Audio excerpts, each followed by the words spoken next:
Слава Иисусу Христу, дорогие, 25 глава книги «Исход».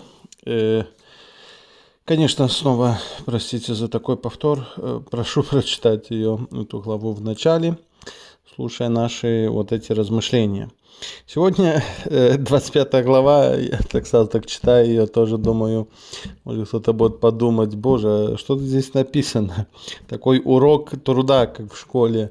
Особенно у мальчиков там был, скажем, мы делали какие-то табуреты, делали какие-то стулья, делали какие-то кормушки, и вот тут дается такая инструкция.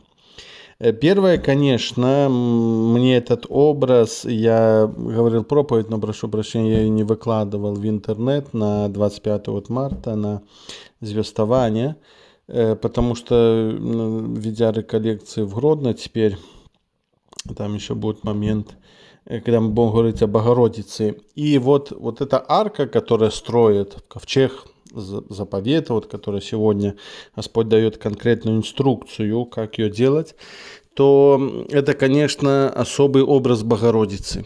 Вот именно так Господь делает Марию. Это такой прообраз, который потом отцы костела, конечно, склеит с Богородицей, она подводит Богородице. Это целая история с аркой. Надеюсь, я в будущем выложу проповедь на эту тему о 3 таких вот догматах правды нашей христианской, католической конкретно. И у нас есть такие догмы, что Мария чистая, без греха зачатая, празднуем 8 декабря, это первое. Второе, догма, что Мария с душой и телом взята в небо, 15 августа мы празднуем, и что Мария это царица неба и земли. И если так, любой, например, из братьев-протестантов может сказать, слушайте, вот католики, а где вы взяли, где в Библии написано о том, что вот Мария без греха зачатая, что Мария с телом душой взятая, бо в Библии напрямую таких слов нету. Но, повторяю, Ветхий Заповет, отцы Костела, первый, который, к сожалению, братья-протестанты отбрасывают науку, традицию Костела, вот ту линию, которая от апостолов и дальше пошла. Наука тех первых, скажем, священников, монахов, светских людей. Там находятся миллионы мудрости и подтверждения вот этих прав, в которые мы верим в христианстве, что Мария особую роль, она не Бог нашей религии, не богиня. Это Костел тоже официально, скажем, еще в 16 веке опроверг и сказал, нет, мы ни в какую богиню там не верим. Мария не богиня. Но об этом, наверное, в будущем. И вот об этой ковчеге, как он, суть, в чем роль этого ковчега, где вот он ходил с народом израильским, потом его потеряли, потом Давид его нашел, Соломон, когда построил святыню, вводил в этот ковчег. И вот этот ковчег относится особенно к Богородице. Прекрасное такое творение. Мария является шедевром творения. Я приводил пример, когда, вот, например, мы приходим в музей, где картины красивые. Мы, конечно, восхищаемся вот картинами. Как они нарисованы, как это все так точно сделано. Но одновременно мы, конечно, не сама прекрасность, свет идет от этой картины, но мы, конечно, в глубине, даже можем это не называть, но мы восхищаемся автором. То есть, как он мог так рисовать, Боже, это так точно, так красиво, так это когда под одним углом так, под другим сяк. Просто восхищение. И мы понимаем, за этим шедевром стоит конкретный человек, автор. И вот что-то такое, смотря на Богородицу, мы восхищаемся ей, но автор, просто бах, слов нету. Автором является Бог. Но об этом, надеюсь, в будущем мы еще поговорим. А сегодня, вот читаю такую инструкцию снова, как урок труда, прошу прощения, такое сравнение. Сегодня очень много, там повторяется это все, вот начиная с первых строк, Бог просит, чтобы принесли дары, чтобы сделать эту красоту, этот ковчег, в котором будет Слово Божие, в котором будет вот эта манна носиться народом израильским. Вот это Господь будет, это будет знак пребывания меня среди народа. Это такой табернакулем, как вот в костеле, в храмах есть.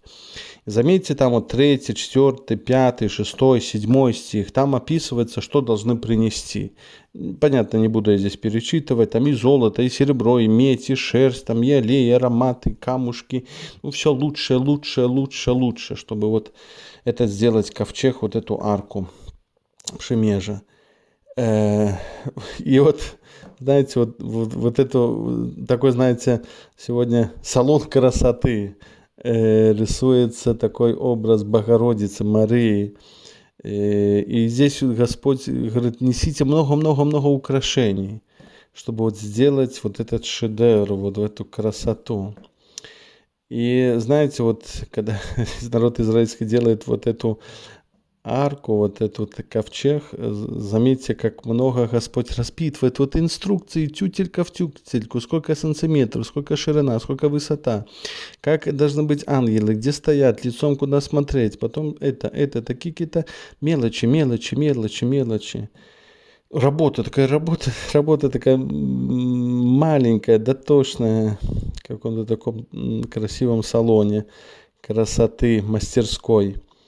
И вот заметьте, это Господь, с народом израильским делает вот этот ковчег, который особый будет соединять Бога и народ. Да, это вещь, материальная, но как много мелочей, важности Господь вот вставляет в устройство вот этого ковчега.